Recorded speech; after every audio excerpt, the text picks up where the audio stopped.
14h30 sur Europe 1, on retrouve tout de suite Et si c'était ça le bonheur avec Faustine Bollard et nous sommes vendredi, place au bêtisier de la semaine. La semaine dernière, je suis tombée sur une pub à la télé sur une nouvelle émission de télévision justement qui va bientôt arriver. Je vous donne un indice.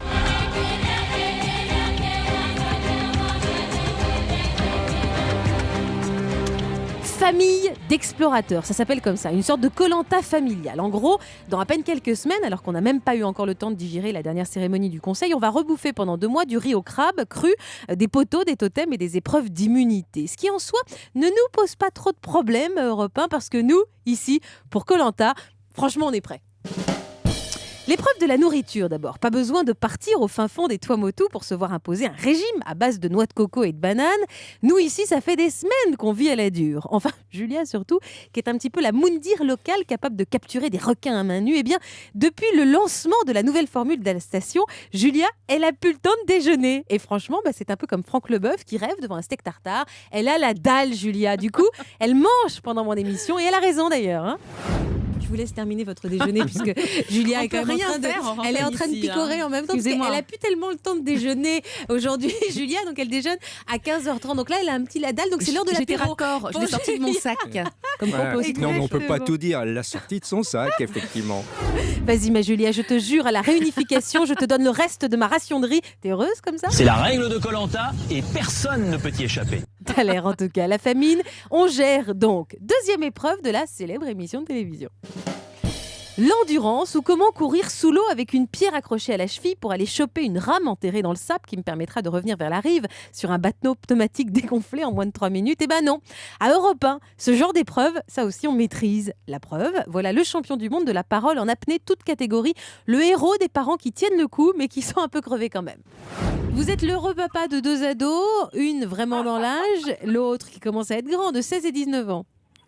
Voilà, tout à fait.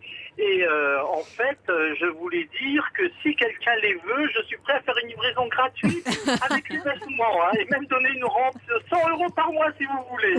Parce Pourquoi ? que vraiment, écoutez, alors moi, avec mon épouse, nous sommes des bons à rien. On travaille tout le temps, on ne fait rien comme il faut, et pire, on est même moins bon que les autres parents des autres ados, de nos amis communs qui ont des enfants quasiment du même âge. On est les plus mauvais. Il en peut plus, franchement, on la tient pas, notre équipe de vainqueurs. Eh ben non. Pour que l'équipe soit complète, il nous manque le boulet de la bande. Vous savez, la nana qui échoue toujours au moment de l'épreuve d'orientation à la fin, parce qu'elle est épuisée, qu'elle se déconcentre toujours à 2 mètres de trouver le coquillage sous le palmier. Eh ben c'est qui le boulet cette semaine ? C'est Bibi. Allez, si Europe 1 foire le Koh-Lanta 2011, ça sera un peu de ma faute. En revanche, je suis bien partie pour le lapsus de l'année. Messieurs, quel est l'adjectif qui décrirait le mieux le sac de votre compagne, ou le vôtre d'ailleurs ? 3921 pour nous joindre en direct. Vous pouvez également nous joindre sur Internet. Faustine.europe1.fr, mais aussi la page Facebook d'Et si c'était ça le bonheur. Europe 1, 14h30, 15h30. Et si c'était ça le bonheur ? Faustine Bollard. Au bordel de cette... Au bordel ? C'est drôle parce que ça caractérise bien mon sac, moi. Non mais je pensais à l'émission de Franck Ferrand. Et oui, les maisons closes. Sur les maisons closes. Ouais. Alors, en fait, au bordel de cette semaine. C'est un peu le bêtisier de la semaine. En tout cas, Denis Brognard n'a qu'à bien se tenir.